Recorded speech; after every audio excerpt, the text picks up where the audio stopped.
Welcome back to the Streets Never Forget podcast. Bit of a different episode today. We've got the start of the series at the end, where I'll be looking at some very important topics that align with the world of football. Before I introduce my next guest,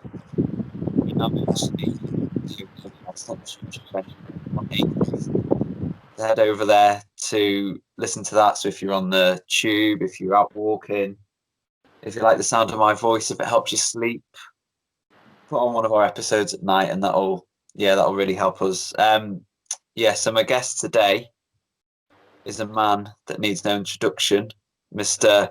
Come on, you Spurs, Mr. Stay True Be You, Stay True Be You. No one better to discuss the topic of mental health with Ben Boorman, Benspurs21. Welcome to the podcast. Hello, Ed. Thanks for inviting me on. Yeah, it's a pleasure. It's always great to have you on. So the start of the Edge today, we're going to talk about mental health. Obviously, Ben, it's a topic that's very important to you. So in terms of when a lot of people talk about the topic, they talk about the stigma that surrounds it, and that's for me, that's quite a vague sort of term to be used. How would you define the stigma around mental health? From the experiences that I've had, it's sort of is a portrayal of a stereotype of somebody who suffers from it, which before I discovered my own problems with it, I was arguably guilty of myself. I believe people who suffer from mental health are deemed to be, crazy, unstable, but when you actually delve into what people who suffer from it go through, as I've learned, it's full of extremely vulnerable people who don't know what to do with the problems that they suffer in their lives, and they just need direction and help. Yeah, it's important. I think I was probably similar. Like, I probably didn't take it as seriously until it happened to me, like a year or so ago.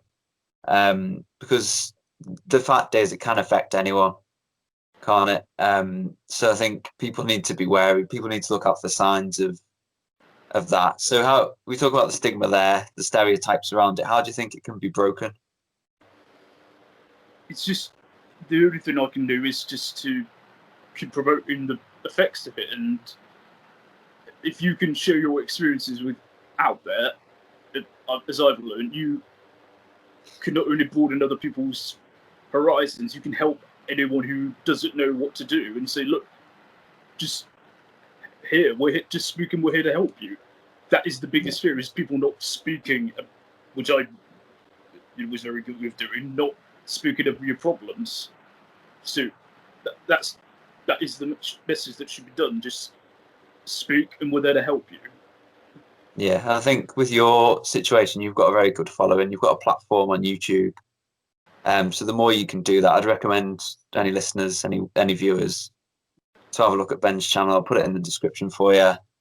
Really honest accounts of his mental health issues. So for you, Ben, what were the sort of early signs that mental health was an issue for you? What kind of made you change your perspective? I guess it really would be me. I was always quite shy as a kid, so I was always socially withdrawn, But that, considering the other disability I had, it didn't bother me so much. But I think the real turning point was probably me losing my very close relative of mine, to cancer, who she'd battled it 3 times and come out every time, and the fact that she sadly passed away from it was very. Looking back on it, that was the trigger point, which I didn't know at the time, but that, if you was sort of big on the chain of events that followed. Yeah, so you mentioned that bereavement was a big factor in your sort of condition worsening. How do you think? For me, I probably went through grief at a similar time. I lost my granddad sort of 18 months ago. And I don't think there's when it happens to you, like that sort of grief for the first time, I don't think there's any sort of way to do it. Is that everyone deals with grief differently. So like you say, just speak to people. and speak to people, open up, go to counselling. Counselling really helped me. Did you go through counselling yourself? Eventually, yeah, I did after a lot later. Yeah, I did. Eventually, get one in a position of a counselling, and if anything, it just sort of helped me understand how to deal with it really, and I've got a much better understanding of it all now. So I owe them a lot for that, because now I can, not only has it helped me, but I feel I can use that now to hopefully help others. Yeah. So you mentioned the bereavement process. Were there any other factors that led to your ultimate situation? After it happened, I started becoming very depressed. Just uninterested in life in general. Just if you were going through the motions, and just began not caring about stuff, like, even just like my own health, my hygiene, my people close to me. I tend to be very reactionary. Used to be a very reactionary person, so I would always react to the situation instead of thinking, and that caused quite a lot of fallouts, and yeah, it was not a nice time. How would you describe then your lowest moment during that time, during that the challenge of your mental health? What was the worst moment of it, the turning point? Probably running away from home. I just felt like I had to do something myself to try and fix it, and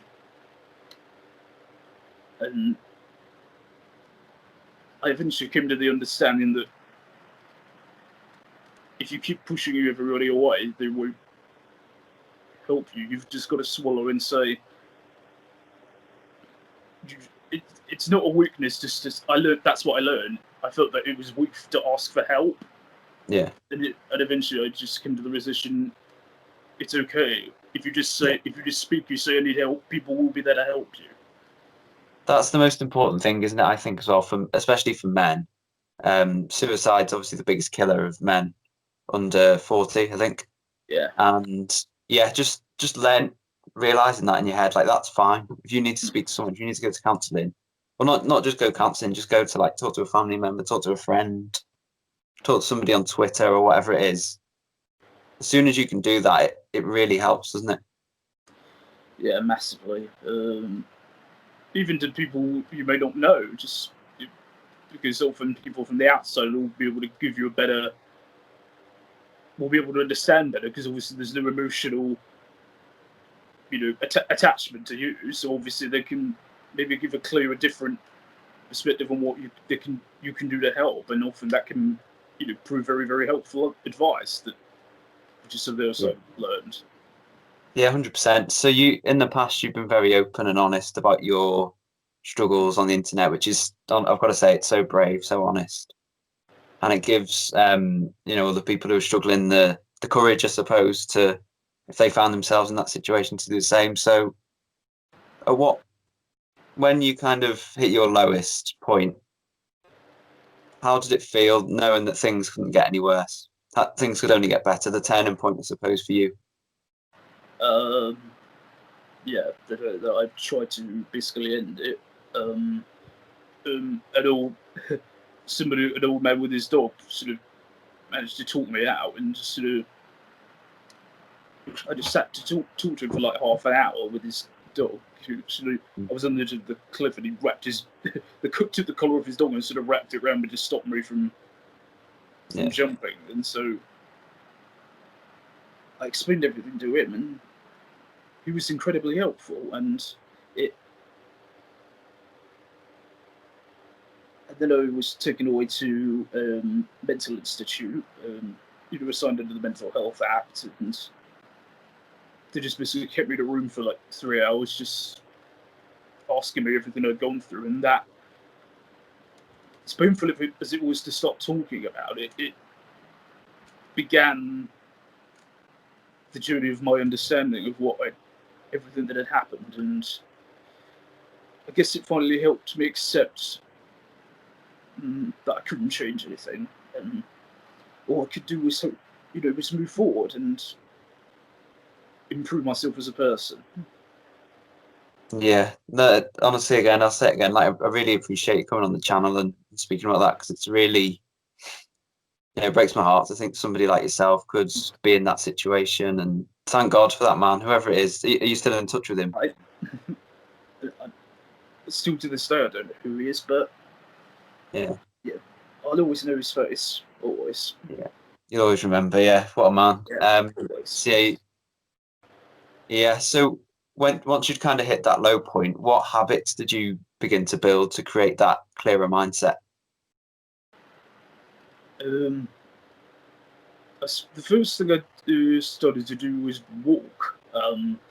As weird as that might sound, just because where I live on the seafront, particularly during autumn, it tends to be very quiet there. So I basically use it as my soliloquy. My Yeah. It can be very very therapeutic. I found, and so just going down there even for like half an hour every day, just to give yourself some clarity in your head is, which I still do today.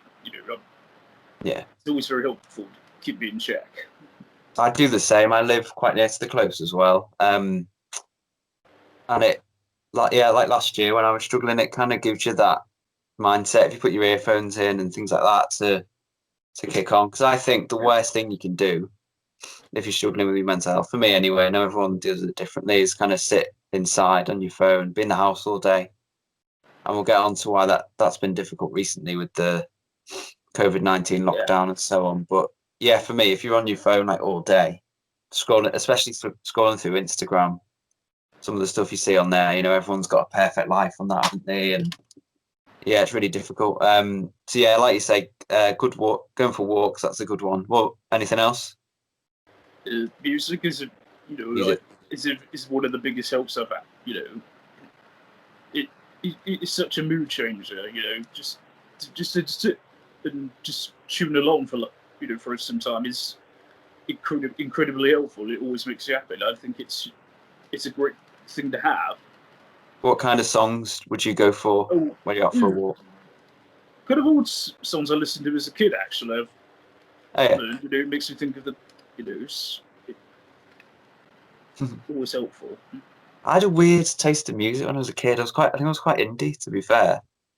I used to listen to like Gorillaz and the Ordinary Boys and people like that. No, like when you were a kid and you meant to listen to like, I don't know, Lady Gaga or something. I was listening to like the Kooks or the Ordinary Boys. Yeah, I always have Very different weird. tastes in music. Yeah. Yeah. What was your main sort of I love sort genre? of indie rock stuff. Snow Patrol, Kaiser Chiefs, Kasabian. That sort of indie pop rock era. Yeah, it's a great time that was. I feel like 10 into Alan Partridge and going, I listen to the Britpop bands like UB40, the rest of the Beatles, all that. Yeah. So, yeah, the next topic we're going to kind of talk about, you mentioned there before at the start of the podcast, you mentioned that you've got autism. And obviously being a face on YouTube, you've got, a platform, thousands of people watch your channel, especially your match day vlogs back in the day, that they were brilliant. How do you feel like autism affects you? Do you feel like your mental health affects you when you're speaking in front of a camera? I'd say the first times that I did it in front of the camera, I was very conscious of it. So I would often just try and almost act normally, if you will, against what I would normally do. But yeah, as it's grown on and on, as I've gotten more used to doing it, I don't know, I've just kind of just let myself do what I act as I normally would, and it seems to people seem to like it, and so I've just sort of carried it on from there. yeah. I remember the first time I watched one of your vlogs. It was I think when you played Wickham in the FA Cup.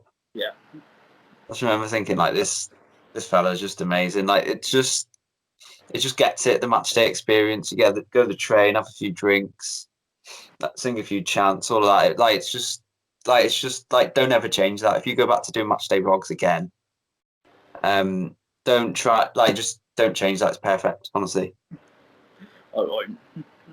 Yeah. So in terms, we're going to kind of link it back into football now, because obviously this is a football podcast. The topic of mental health, do you think it's considered socially acceptable within a traditional football environment? Do you think enough care is given to players or to fans who struggle? I think it's still very, very foreign to a lot in football to be considered acceptable. Yeah. I don't think that there's enough facilities. I mean, you look at over the years, there's been so many players who, once their careers have been ended, that they've struggled in afterlife after football, and Yeah. The struggles that so many players have had. You think of, I mean, more recent example. I mean, for us, I mean, we've had players like Danny Rose and Aaron Lennon who've both been very, very forthright in the struggles that they've had. And Joe Hart as well. Yeah, Joe Hart's another one who, and it should be. I was going to say celebrated, but that's kind of the wrong word. Being encouraged. Yeah. Anybody who's there, but the facilities need to be there for them to, either from the Premier League or from their own clubs or just from the football bodies in general. That facility needs to be there for players who do struggle, to get the help they need. I think in terms of society, it's difficult. It's so difficult for footballers, I can imagine, because when Gary Speed died, that was probably about 9 or 10 years ago now. Yeah, 2011. Yeah, that was suicide, and there's been a few other instances of it. So there's a guy in Germany, a goalkeeper called Robert Enke, who did the same. He committed suicide. I think people, because of the perception of footballers, because of the wealth in the game, a lot of people don't understand it. They don't understand how somebody can get in that position. But when you're in that position yourself, money and things like that are just completely irrelevant. So it must be so difficult being in the public eye. So like you've mentioned a few examples there, so like Lee Hendry, so on the Harry's Heroes documentary from the position, Marvin Sordell, Michael Keane has spoken up about his anxiety whilst playing for Everton, which haven't been to Goodison a lot of times. I can understand. It's a lot of pressure playing for that club. So what do you think they can do more? What do you think clubs can do, and what do you think the FA can do to help the situation? It's addressing the problem from early on, because a lot of footballers didn't move a lot. I'm not saying that all, but a lot of footballers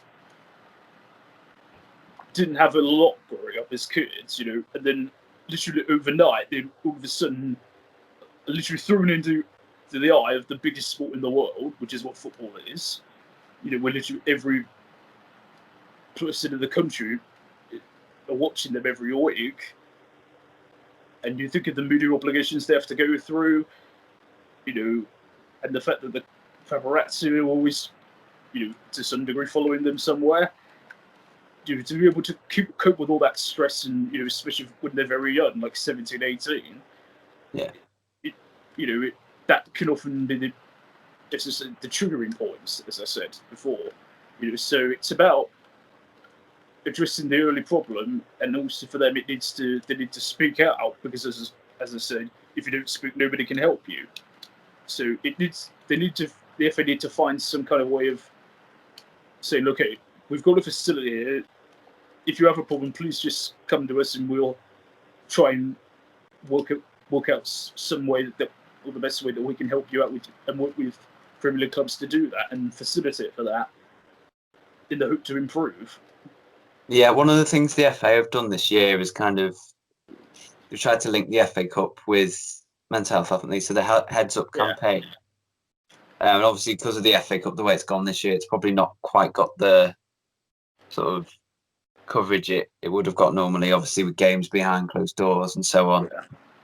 But you mentioned there the media. I think the media have a terribly adverse effect on footballers, especially ones that are playing for the England national team, for example, and the pressure that they feel. I think it can, the media can have an impact on it, unfortunately. So when I put out the announcement that Ben was coming onto the podcast, I received a message from a player for a team called Sands United. So Sands are a team set up in Northamptonshire in Brixworth. So it's a stillbirth and neonatal death team. So parents who struggle through grief. So parents who lose their children during childbirth or shortly after. What they've done is they've set up their own team in Northamptonshire, and it's obviously spread to other parts of the country, other teams. So I put a link to them in the title. If any parents are going through that, any listeners who've been through that experience or are going through that experience, I'll put the link in the description. So yeah, Ben, in terms of COVID-19, the lockdown that's been happening in the last few months, how do you think that scenario, the global pandemic, all the news reports, being inside constantly, how do you think it affects people's mental health? Massively, because not just the fact it's just to the fact that people can't similarly weren't allowed to do basic things like just go out, for a bit, just do some shopping, meet friends, meet relatives, just the little things that you just do every day as almost like second nature, that you just do without even thinking most of the time, and having to be forced to basically be locked in. I think a lot of people, and certainly people I know, found extremely difficult to adjust and get used to. And even for me, who I'm not the most outgoing person, but even for me, it felt very weird to hear how quiet everything was, around here. And I think that continuation of not being able to do anything for so long can often really drag people down because they feel like they're not doing anything, and it just weighs you down mentally. So yeah, no, it's really tough. I think personally, I don't think I've struggled as much as I thought I would. Like, I think at the start of it, when we were told, "Oh, we're gonna have to stay inside for months," I just thought, like, this is going to be hell. But I suppose the good thing about in the UK, we've been allowed to go for a walk once a day, and obviously with that, you can make that a proper long 3-hour walk or whatever, and it really, obviously, you'll know this, it really helps your mental health. In terms of football, do you think that going to football, do you think that benefits your mental health? Yeah, 100% it does. Just being out and around, meeting so many people who just even to say hi to them is gives me a lot of happiness, and just feeling of being around like-minded people that love the same thing you do is amazing. And I'll always treasure that every time I go up there. And I know once we're allowed back, I'm going to treasure it just probably even more now, given everything that's gone through, because it can just be taken away like that. Mm-hmm. Yeah, I think with football, it's the atmosphere, isn't it? It's the adrenaline, the endorphins. When a goal goes in. Yeah. For example, like you're a Spurs fan, you'd have missed the win against Arsenal. If you'd have been at that game, they'd have got a late winner. It would have. Yeah. In the feeling. It would have just amazing. As an Everton fan, I didn't miss too much. I think we got a 0-0 draw against Liverpool. That's probably our best result. So I miss it though personally. Like, I'm a match going fan as well. The days out, the atmosphere, it can make such a huge difference, I think. Just getting out of the house for a few hours, for a day, having that to look forward to at the end of a week, I think it makes a huge difference. Yeah. So in terms of, just to round up what we've discussed, kind of how important would you say it is to open up? If anyone's out there listening or watching, what would your advice be to them, Ben, about opening up to people? Please just speak. I always say this till I'm blue in the face. If you can't speak of your problems, number one, nobody can help you, and if you keep it built inside you, it may be too late.